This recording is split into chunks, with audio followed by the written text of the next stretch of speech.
Good morning students. आज हम करने जा रहे हैं एक्सरसाइज 1.3 का 5th क्वेश्चन, जो कि 9th क्लास के लिए है। सबसे पहले हम क्वेश्चन को रीड करते हैं कि हमारा क्वेश्चन क्या है। क्वेश्चन है 1/17, ठीक है। 1/17 के दशमलव प्रसार में अंकों के पुनरावृत्ति खंड में अंकों की अधिकतम संख्या क्या हो सकती है, ठीक है। ये बिल्कुल शुद्ध हिंदी में लिखा हुआ है, तो आपको समझना पड़ेगा। इसमें क्या लिखा हुआ है कि जैसे 1/17 होता है, ठीक है, तो 1/17 का हम दशमलव प्रसार करेंगे। दशमलव प्रसार कैसे करते हैं, जैसे देखो यहाँ पे मतलब सिंपल सी बात है, 1 को 17 से भाग करना है और भागफल को नोट डाउन करना है, ठीक है। तो उसमें आपसे क्या पूछा जा रहा है, 1/17 के जो दशमलव प्रसार होगा उसमें, ठीक है, अंकों की पुनरावृत्ति खंड में, ठीक है, अंकों की अधिकतम संख्या क्या हो सकती है। कहने का मतलब है कि इसमें क्या होता है, जब आप 1 को 17 से भाग करोगे तो कम से कम कितने अंक के बाद, मतलब अधिक से अधिक कितने अंक के बाद वो भागफल दोबारा रिपीट करेगा। आप समझ रहे हो बात को। कहने का मतलब है जैसे कि मैं मान चलो जैसे 11 को 3 से भाग करता हूँ, ठीक है, 11 को 3 से, तो जैसे पहले 3 तिया 9, फिर आ गया 2, फिर उतरेगी 0, ठीक है। इस तरीके से आप भाग करते चले जाओगे, ठीक है। तो मतलब कितने नंबरों के बाद, मीन्स भागफल ऊपर चलता जाएगा, ऊपर कितने नंबर के बाद फिर से वही भागफल आना शुरू हो जाएगा। देखो मैंने यही तो बताया था कि अनवसानी आवृत्ति क्या होती है। अनवसानी आवृत्ति क्या होती है कि जब आप किसी संख्या को, मीन्स अंश को हर से भाग करते हो, तो कुछ नंबर्स के बाद जैसे फिर से वही भागफल आना शुरू हो जाता है। कुछ नंबर्स के बाद रिपीट लेवल पे भागफल आना शुरू हो जाता है। जैसे कि एक एग्जांपल मैं आपको देके बताता हूँ तो आपको अच्छे से समझ में आएगा। यहाँ पे लिखता हूँ, मान के चलो मेरे को 10 को 3 से भाग करना है, ठीक है, तो 3 3 जा 9, ठीक है, यहाँ पे आ गया 1, ठीक है। अब 1 तो 3 से भाग हो नहीं सकता, जो 1 है वो छोटा है 3 से, इसलिए मैं यहाँ पे पॉइंट लगाऊंगा और यहाँ पे 0, ठीक है, ये 0 यहाँ पे आ जाएगी। 3 3 जा 9, फिर यहाँ पे 10 में से 9 गया तो फिर से एक शेषफल बचा। तो आपने देखा ना, शेषफल की पुनरावृत्ति हो गई, मीन्स शेषफल रिपीट हो गया। पुनरावृत्ति का क्या मतलब होता है, रिपीट होना। मीन्स जो शेषफल है यहाँ पे भी एक आया था, ठीक है, और फिर दोबारा से हमारा जो शेषफल है यहाँ पे भी एक आ गया। तो इसका मतलब है जब आपका शेषफल रिपीट होना शुरू हो जाता है, उसका मतलब है अब वो उसके बाद फिर रिपीट होगा, ठीक है। अब जैसे कि आप यहाँ पे फिर से अपना जो 1 0 यहाँ पे उतारो और 1 0 यहाँ पे उतारी, ठीक है, ऐसी जो यहाँ पे 0 उतरती है वो यहाँ पे आ जाती है। फिर से 3 3 जा 9, 10 में से 9 गया तो, ठीक है, 10 में से 9 गया तो कितना बचेगा, 10 में से 9 गया तो आपका 1 बचेगा, ठीक है। तो यहाँ पे आपने देखा ना, यहाँ पे आपने देखा 10 में से 9 गया तो 1 बचा, ठीक है। यहाँ पे आपने देखा फिर से शेषफल 1 बच गया आपका। तो अभी रुको, मैं पॉइंट देखो कितने अंक छोड़ के पॉइंट लगाना है। यहाँ पे 2 0 के बाद पॉइंट लगा हुआ है, तो यहाँ पे भी 2 अंक छोड़ के पॉइंट लगा दो। इसका मतलब है अभी भी शेषफल 1 बचा हुआ है। इसका क्या मतलब है, देखो 3 बार बार रिपीट हो रहा है, फिर 3 आ गया, फिर 3 आ गया, फिर 3 आ जाएगा, फिर 3 आ गया। कभी ज़िंदगी में आना बंद नहीं होगा। आप 10 को 3 से भाग करते रहो, 50 साल भाग करो या 100 साल भाग करो, बार बार यहाँ पे 3 आता जाएगा। इसका मतलब जो भागफल है वो बार बार रिपीट हो रहा है। तो हम इसको मतलब इसमें से देखो जो 3 है वो बार बार रिपीट हो रहा है, 3 3 3 बार बार आएगा। तो मैं 3 के ऊपर क्या लगा देता हूँ, बार। सिंपल तरीका है लिखने का। 3 के ऊपर बार का मतलब है कि 3 पीछे बार बार आ रहा है, ठीक है। तो यहाँ पे क्या है, यहाँ पे भागफल की पुनरावृत्ति हो गई, ठीक है, पुनरावृत्ति हो गई ना, बार बार 3 आ रहा है। कितने अंक के बाद पुनरावृत्ति हुई है, 1 अंक के बाद ही, ठीक है। 1 अंक के बाद देखो यहाँ पे 3 था, फिर से 3 आ गया, तो 1 अंक के बाद पुनरावृत्ति हो गई, ठीक है। अब यहीं पे आपसे पूछ रहा है कि जब आप 1 को 17 से भाग करोगे तो कितने अंकों के बाद पुनरावृत्ति होगी। जैसे कि मैंने बताया यहाँ पे 3 के बाद 3 आ गया, तो उसका कहने का मतलब है कितने भागफल आने के बाद फिर से वही भागफल आना शुरू हो जाएगा, वही नंबर्स आने शुरू हो जाएंगे। तो इसकी एक देखो ट्रिक है और आपको अच्छी इन्फॉर्मेशन मिलने वाली है। इतना इसलिए मैं थोड़ा सा ध्यान से पढ़ा रहा हूँ और आपको भी ध्यान से समझना चाहिए, क्योंकि कंसेप्ट है। आप जितने ज़्यादा मैथमेटिक्स में कंसेप्ट सीखते जाओगे आपके लिए मैथ ईजी होती चली जाएगी, ठीक है। तो इसमें क्या है, इसमें कितने अंकों के बाद, मतलब कितने अधिकतम संख्या के बाद पुनरावृत्ति होगी, ठीक है। और अपने उत्तर की जांच करने के लिए विभाजन क्रिया कीजिए, ठीक है। तो यहाँ पे क्या है, जब मैं 1 को 17 से भाग करूँगा तो यहाँ पे ना आपको इस हर को देखना है। यहाँ पे हमारा हर कितना है, जो आपका डिनोमिनेटर है, डिनोमिनेटर को हर बोलते हैं हम, ठीक है। जो आपका जो हर है वो कितना है 17, ठीक है। तो 17 है, 17 में से 1 घटा दो, कितना 16 है। इसका मतलब 16 अंक के बाद पुनरावृत्ति, कम अधिकतम 16 अंक के बाद पुनरावृत्ति हो जाएगी। मतलब हो सकता है 3 के बाद ही हो जाए, हो सकता है 4 के बाद हो जाए, हो सकता है 5 के बाद हो जाए, लेकिन लास्ट टू लास्ट मीन्स अधिकतम 16 के बाद तो हो ही जाएगी, ठीक है। उसके कहने का मतलब ये है, ठीक है। तो अधिकतम 16 के बाद पुनरावृत्ति होगी। अब जैसे सोचो यहाँ पे 19 होता, तो 19 का मतलब अधिकतम 18 अंकों के बाद पुनरावृत्ति हो जाएगी, मीन्स 1 कम कर दो। सोचो यहाँ पे होता 1/25, ठीक है। तो 1/25 या फिर मान लो 1/29 होता, तो उसका मतलब है 1/29। तो हर में कितना है, देखो अगर 1/29 होता तो यहाँ पे हर में कितना है, हर में कितना हमारा 29। इसका मतलब है हर में से घटा दो, 29 में से गया तो 28, मीन्स 28 अंकों बाद पुनरावृत्ति होगी। कम से अधिक 28 अंकों बाद पुनरावृत्ति जरूर हो जाएगी, ठीक है। तो ये आपको समझ में आ गया होगा। और हाँ, एक चीज़ और ध्यान में रखना, इस अंश से हमें कोई लेना देना नहीं है कि भाई ये कोई रोल इसमें प्ले कर रहा है, ये इसमें कोई रोल प्ले नहीं कर रहा। यहाँ पे 1 ना हो के सोचो, अगर यहाँ पे आपका 3 होता ना, अगर यहाँ पे 1 ना हो के यहाँ पे 3 होता, तब भी 28 ही आंसर होता। आप समझ रहे हो, अधिकतम 28 अंक के बाद पुनरावृत्ति, मीन्स आपको हर अंश से कोई लेना देना नहीं है, आपको लेना देना हर से है। लेकिन एक चीज़ याद रखना, अगर आपका इस तरह से लिखा हुआ है ना 4/32, ठीक है, तो इसका आंसर 31 नहीं होगा। क्यों नहीं होगा 31? ये कट रहा है, पहले काट लो। 4 एकम 4, 4 32, तो अब कट गया ना। अब ये हो गया 1/8, तो इसका आंसर कितना हो गया 7, मीन्स अधिकतम 7 अंकों बाद 7 अंकों के बाद पुनरावृत्ति हो ही जाएगी, ठीक है। तो आपको समझ में आ गया होगा कि मैं एक लाइन बस आपको समझाने की कोशिश कर रहा हूँ कि मैक्सिमम कितने अंकों के बाद, मीन्स कितने डिजिट्स के बाद पुनरावृत्ति होनी ही होती है, वो हम हर को देख के डिसाइड कर सकते हैं, ठीक है। ये बात आपको याद रखनी है, ठीक है, याद रखने वाली बात है ये। अब हम क्वेश्चन पे आते हैं,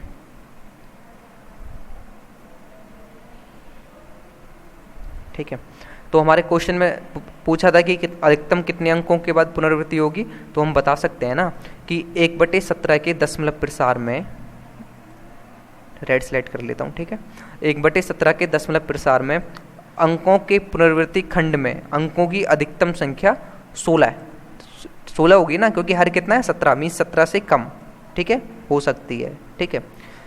तो आपको पता लग गया ये लाइन मैंने कहाँ से ली है, हिंदी की ऐसी मतलब शुद्ध हिंदी मैंने कहाँ से उठाई है, सीधी क्वेश्चन से उठाई है। बिल्कुल मैंने क्वेश्चन उतारा कि 1/17 के दशमलव प्रसार में अंकों के पुनरावृत्ति खंड में अंकों की अधिकतम संख्या, क्या की जगह मैंने क्या लगा दिया, 16 हो सकती है। आप सिंपल इतना लिख देना, ठीक है।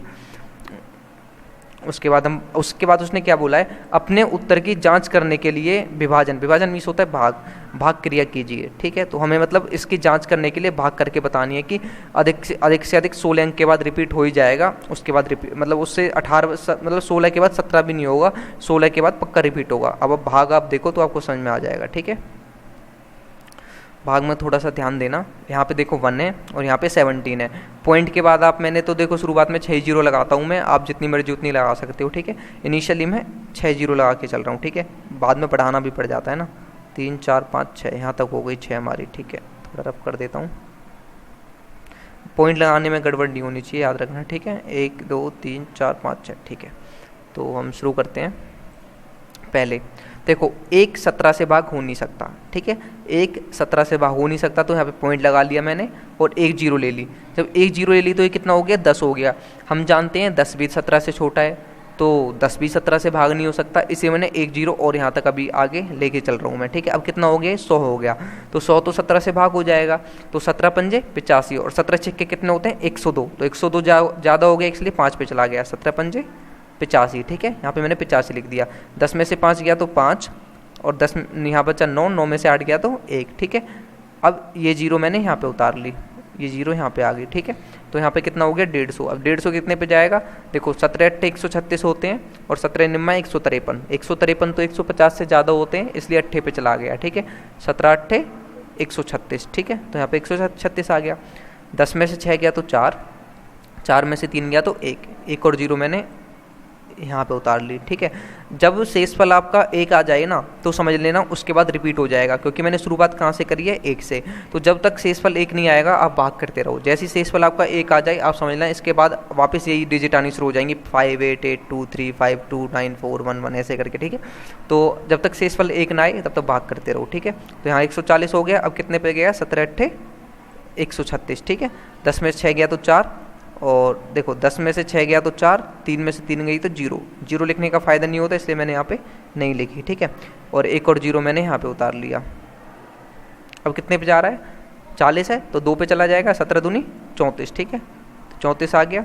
10 में से 4 गए तो 6, और यहाँ पे बचा आपका 3, 3 में से 3 गया तो 0 मैंने नहीं लिखा, और एक 0 और मैंने यहाँ पे उतार ली, ठीक है। अब ये कितना हो गया, 60। अब कितने से जाएगा देखो, अब ये आपका चला जाएगा यहाँ पे 60 है, 17 दूनी 34, 17 3 51, 17 चौके 68, 68 तो ज़्यादा हो गए तो 3 पे चला जाएगा, ठीक है। ये रहा 3, 17 3 51, ठीक है। 10 में से 1 गया तो 9, 5 में से 5 गई तो 0, ठीक है। 9 बचा यहाँ पे, तो 9 तो छोटा है इसलिए एक और 0 मैंने यहाँ से उतार ली, ठीक है। अब कितने पे जाएगा, 5 पे, 17 5 85, ठीक है। ये 85 आ गया, और 10 में से 5 गया तो 5, 8 में से 8 गई तो 0, 5 बचा सिंपल, तो एक और 0 उतारनी है, वो मैंने यहाँ से उतार ली,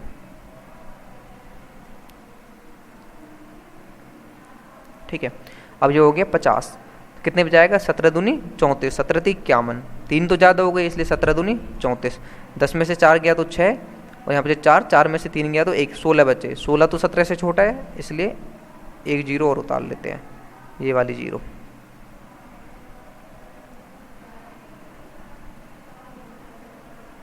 ये 0 मैंने यहाँ पे उतार ली। अब कितने पे चला जाएगा, 160 हो गया 0 उतरने के बाद। अब ये चला जाएगा 9 पे, 17 निम्मा होते हैं 153, ठीक है। ये रहा 17 निम्मा 153, कितना बचा, 10 में से 3 गया तो 7, 5 में से 5 गई तो 0। अभी भी 7 आया शेषफल, अभी काम नहीं हुआ, एक और 0 उतार लेते हैं। जब तक 1 शेषफल ना आ जाए, जहाँ से शुरू किया था वापस वो वहाँ तक ना पहुँच जाए, तब तक 0 उतारते रहो और ऊपर चढ़ाते रहो, नीचे उतारते रहो, ठीक है। ये हो गया 70। अब 70 कितने पे जाएगा, 4 पे, क्योंकि 17 चौके होते हैं 68, तो यहाँ पे मैंने 4 ले लिया, और 17 चौके कितने हो गए हमारे, 68, ठीक है। 10 में से 8 गई तो 2, और 6 में से 6 गया तो 0, 0 मैंने यहाँ पे नहीं लिखी, पीछे एक और 0 मैं उतार लेता हूँ, ये वाली 0,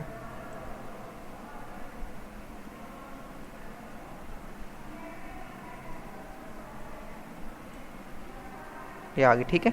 अब देखो कितने पे जाएगा, यहाँ पे 20 हो गया 0 उतरने के बाद, तो 17 एकम 17, ये 1 पे चला गया, ठीक है। अब एक और 0, बहुत सारी 0 मतलब लंबी भाग है थोड़ी, सबसे लंबी भाग है ये ऐसी चैप्टर में, तो थोड़ा सा ध्यान से करना। ये 0 यहाँ पे आ गई, ठीक है। तो 10 में से 7 गया तो 3, 1 में से 1 गया तो 0, पीछे 0 आ गई 1, तो 30 हो गया। अब कितने पे चला जाएगा फिर से, 17 एकम 17, क्योंकि 17 दूनी होते हैं 34, और वो 30 से हो जाएंगे ज़्यादा, सॉरी ये नहीं, ये वाली 0 यहाँ से,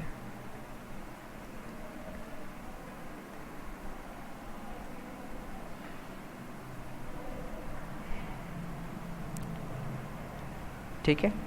यहाँ पे 0 उतारेंगे हम, यहाँ पे, ठीक है।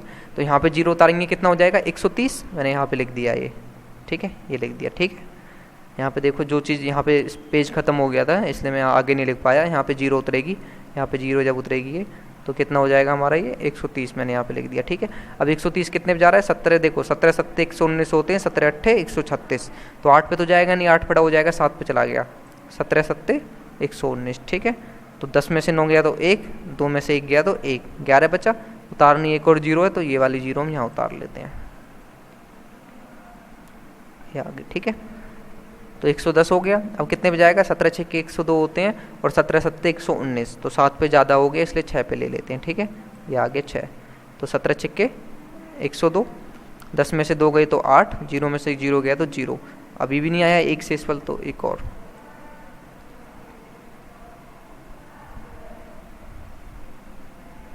ठीक है। यहाँ पे 0 आ गई हमारी। तो अब कितने पे जाएगा, 80 हो गए 0 लगने के बाद। अब कितने पे चला जाएगा आपका, देखो 17 पंजे 85, ज़्यादा हो गए तो 4 पे, 17 चौके 68, ठीक है, 4 पे चला गया, 17 चौके होते हैं 68, 10 में से 8 गया तो 2, 7 में से 6 गया तो 1, ठीक है। एक 0 और उतार लेंगे, एक 0 मैंने ये उतार रही, ठीक है, ये आ गई। तो 120 हो गया। अब कितने पे जाएगा, 7 पे, 17 सत्ते 119। तो 120 में से 119 गया तो कितना आ गया, 1 आ गया ना। अब एक शेषफल, इसका मतलब अगर आप आगे भाग करोगे तो फिर से यही रिपीट हो जाएगा, क्योंकि 1 के बाद शेषफल सेम आ गया ना यहाँ पे। इसके बाद फिर से ये 0 उतरेंगी और फिर से यही शेषफल आएगा, ठीक है।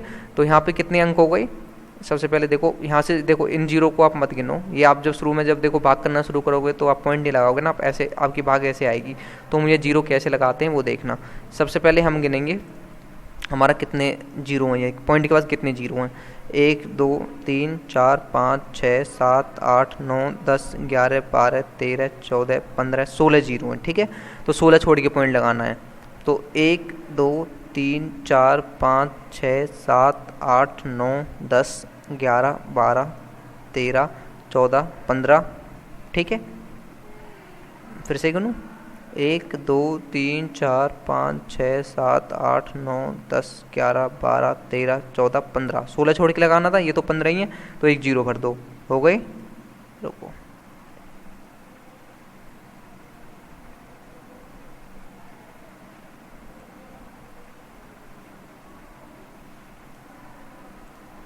ठीक है, 16 छोड़ के लगाना था, ये तो हमारे 15 ही है। तो एक 0 भर दो, हो गए 16, ठीक है। अब 16 हो गए ना, 0 लगाते हैं, इधर 0 नहीं लगाते, इधर ऐड करते हैं, ठीक है। राइट साइड में कभी मत करना, लेफ्ट साइड में 0 बढ़ा, मतलब अगर हमें बढ़ाना है, 16 नहीं हो पा रहा है, अब हमें 16 छोड़ के पॉइंट लगाना है, लेकिन वो 15 ही बैठ रहे हैं। तो हम 16 करने के लिए क्या करेंगे, हम लेफ्ट हैंड साइड पे 0 लगा देंगे। अब हो गए ना 16, यहाँ पे लगा दो पॉइंट, बस, ठीक है। ये लगा दिया मैंने पॉइंट, और यहाँ पे एक और 0 लगा दो, ठीक है। तो ये हमारे 16 छोड़ के हो गए। अब देखो 16 के बाद अगर आप आगे भाग करोगे ना तो फिर से आपका 0 आएगा, फिर 5 आएगा, फिर 8 आएगा, 8 आएगा, 2 3 5 2 9 4 1 1 7 6 4 7 ऐसा आता रहेगा। इसका मतलब ये इसके बाद रिपीट हो जाएगा, ठीक है। तो आपने देखा ना, सही निकला ना मेरा आंसर। कैसे, जब हम 1/17 का दशमलव प्रसार किया तो अधिकतम 16 अंकों के बाद रिपीट होना शुरू हो गया।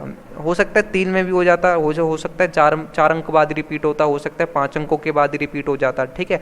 लेकिन जो अधिकतम अंक हैं वो 16 है। लेकिन ये 100% है कि 16 के बाद तो रिपीट होगा ही होगा, ठीक है। 16 से आगे नहीं बढ़ेगा। अगर अगर हर आपका 19 होता तो ये एक नेसेसरी है कि आपका 18 अंकों के बाद ही रिपीट हो जाता, ठीक है। तो आपको ये क्वेश्चन समझ में आ गया होगा। तो हम इसका भागफल लिख दें। मीन्स भागफल क्या है, यही, बस यहाँ पे ऊपर बार लगा देना। इसका मतलब क्या है कि ये इसके बाद रिपीट हो जाएगा, ठीक है। तो यहाँ पे आप इस पूरे के ऊपर बार लगा देना। मीन्स 1/17 इसके बराबर है। बार क्यों लगाया, क्योंकि अभी शेषफल 1 आया था और हम आगे भाग करेंगे तो सेम टू सेम भागफल आपका बचता चला जाएगा। इस बार का मतलब है यही आपका जो भागफल है बार बार आता चला जाएगा पीछे। तो उसको लिखने की बजाय सिंपल आप ऊपर बार लगा दो, ठीक है। तो इस तरह आपका 5th क्वेश्चन हो गया। अब हम 6th क्वेश्चन कर लेते हैं, ठीक है। देखो 6th क्वेश्चन क्या है हमारा 1.3 का, P/Q के रूप की परिमेय संख्याओं के अनेक उदाहरण लीजिए, ठीक है। मीन्स आपको P/Q के जो रूप होता है उस तरह के बहुत सारे एग्जाम्पल लेने हैं, ठीक है। P/Q की परिमेय संख्याओं के, ठीक है, जहाँ पर P और Q पूर्णांक हैं, ठीक है, जिनका एक के अतिरिक्त अन्य कोई उभयनिष्ठ गुणनखंड नहीं है, ठीक है। इसका क्या मतलब है, इसका मतलब ये है कि जैसे मैंने ले लिया, मान के चलो 6/3, तो 6/3 में आप देखो ना, ये इन दोनों का एक गुणनखंड 3 है। जैसे 3 1 जा 3, 3 2 जा 6, ठीक है। और दूसरा एग्जांपल दे के मैं आपको बताता हूँ। सोचो मैंने यहाँ पे ले लिया 18, ठीक है, और यहाँ पे मैं ले रहा हूँ आपका 12, ठीक है। तो इनका उभयनिष्ठ गुणनखंड क्या है, 6 दूनी 12 और 6 तिया 18। तो ये असलियत में 3/2 है, लेकिन लिखा हुआ था 18/12, ठीक है। तो वो कह रहा है कि इस तरह से नहीं होना चाहिए। मीन्स इन ऐसे कोई ये आप एक दूसरे से कटने नहीं चाहिए। मीन्स कोई उभयनिष्ठ इनका गुणनखंड नहीं होना चाहिए, ये कहना चाह रहा है, ठीक है। ऐसे आपस में नहीं कटनी चाहिए। इस तरह की 2 संख्याएं आपको लेनी है P/Q के फॉर्म में, ठीक है। और जिनका दशमलव, ठीक है, और जिसका शांत दशमलव निरूपण है, इसका मतलब है, और उनका दशमलव प्रसार कैसा होना चाहिए, शांत होना चाहिए, ठीक है। क्या आप यह अनुमान लगा सकते हैं कि Q कौन सा गुण संतुष्ट करना चाहिए। देखो क्वेश्चन में क्या कह रहा है, क्वेश्चन में ये कह रहा है आपसे कि आपको शांत परिमेय संख्याएं लिखनी है। सिंपल सी बात मैं आपको सीधे शब्दों में बताता हूँ, इतना घुमा फिरा के नहीं बताऊंगा। वो आपसे कह रहा है कि आपको शांत परिमेय संख्याएं लिखनी है, ठीक है। आप लोग लिख दोगे, कोई प्रॉब्लम नहीं है। उसके बाद आपसे क्या कहना चाह रहा है कि क्या शांत परिमेय संख्याओं की कोई खास बात होती है। मीन्स जो शांत परिमेय संख्याएं होती हैं उनके हर में कोई खास बात आपको क्या नज़र आती है। तो हम देखते हैं क्या कोई खास बात होती है, नहीं होती। वैसे मैंने आपको बता रखा है क्या खास बात होती है, बट आप फिर से मैं बताऊंगा, आप ध्यान से समझना। सबसे पहले अपनी तरफ से आप शांत परिमेय संख्याएं लिख लो। मैंने जैसे 2/5 लिख ली, 1/10 लिख ली, 3/2 लिख ली, 7/8 लिख ली। ठीक है, ऐसे कैसे लिखी आप और कोई भी लिख सकते हो। आपको वो संख्याएं लिखनी है, वो मतलब P/Q की फॉर्म में, अंश बटे हर की फॉर्म में वो संख्याएं लिखनी है। जब आप जिन्हें आप भाग करोगे तो ऐसा नहीं होना चाहिए भागफल आता रहे, ऐसा नहीं होना चाहिए। जैसे देखो 2 को 5 से भाग करोगे ना तो 0.4 पे खत्म, शेषफल 0 आ जाएगा। ठीक है, जहाँ शेषफल 0 बचता है वो शांत होती हैं। ठीक है, बाकी सब अशांत होती हैं। ठीक है, अब 1/10 है, इसमें तो सीधा 1 छोड़ के पॉइंट लगा दिया तो 0.1 हो गया। ठीक है, जैसे 3/2 है तो 3 को 2 से भाग कर दें कितना आता है, 1.5 आता है, मीन्स 1.5। ठीक है, ऐसे ही जब आप 7 को 8 से भाग करोगे कितना आएगा, 7 को 8 से भाग, ठीक है, ये हमारा 7/8 हो गया।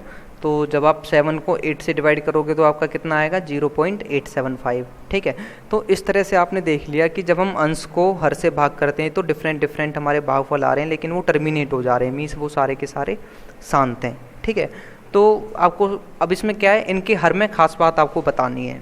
तो बिल्कुल एक खास बात होती है इनके हर में कि जब आप इनका हर देखोगे ना, इनका आप हर देखो तो इसमें आपको खास बात ये नज़र आएगी कि इनके जो हर का गुणनखंड होते हैं ना वो 2 और 5 के लेवल के होते हैं। मीन्स या तो वो 2 होगा या 5 होगा। 2 और 5 के अलावा इनका कोई जो भी संख्या शांत है आपकी, ठीक है, जो भी संख्या शांत है उसका जो हर होता है वो केवल 2 या 5 के रूप में होता है। मीन्स या तो 2 होगा या फिर 5 होगा। ठीक है, जैसे कि ये हमारा 5 है,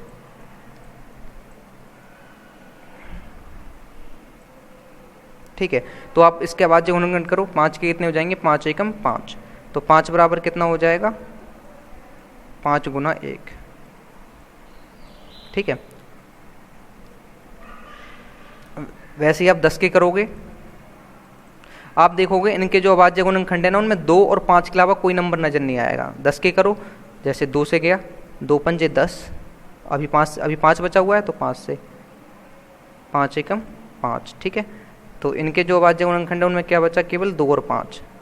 आपको समझ में आ गया होगा, जो इनके अभाज्य गुणनखंड है इनमें केवल क्या आया है, 2 और 5। 2 और 5 के अलावा कोई नज़र नहीं आएगा, या तो 2 आएगा या फिर 5 आएगा या फिर 2 और 5 दोनों आ जाएंगे। ठीक है, इनके अलावा कोई 3 नहीं आएगा, 6 नहीं आएगा, 7 नहीं आएगा, 8 नहीं आएगा, ऐसे कोई संख्या नहीं आएगी, केवल 2 और 5 आएंगे। ठीक है, इसमें देख लो, इसमें तो 2 ही है केवल, ये तो समझ में आ गया होगा। अब 8 को देख लो, 8 के गुणनखंड करो, 2 चौके 8, 2 दूनी 4, 2 एकम 2। ठीक है, तो इनके अभाज्य गुणनखंड कितने हो जाएंगे, 2 2। ठीक है, केवल 2 ही नजर आ रहा होगा इनके अभाज्य गुणनखंड में, 2 के अलावा कुछ और नजर नहीं आ रहा, या तो 2 आना चाहिए, 5 आना चाहिए। तो जो शांत आपकी परिमेय संख्याएं होती हैं या शांत जो आपकी भिन्न होती हैं उनमें खास बात क्या होती है कि इन सभी परिमेय संख्याओं के हर जो होते हैं वो 2 × 5 मीन्स 2 की पावर m गुना 5 की पावर n के रूप में होते हैं। या फिर सिंपल आप लिख लो कि इनके हर को 2 की पावर m गुना 5 की पावर n के रूप में लिखा जा सकता है। ठीक है, आपको ये बात आपको समझ में आ गई होगी अच्छे से हमने कैसे किया। और अगर आपको इस वीडियो में कोई भी डाउट है तो आप कमेंट करके बता सकते हैं। और अगर आपको वीडियो अच्छी लगे तो लाइक करना एंड चैनल को सब्सक्राइब करना। Thank you.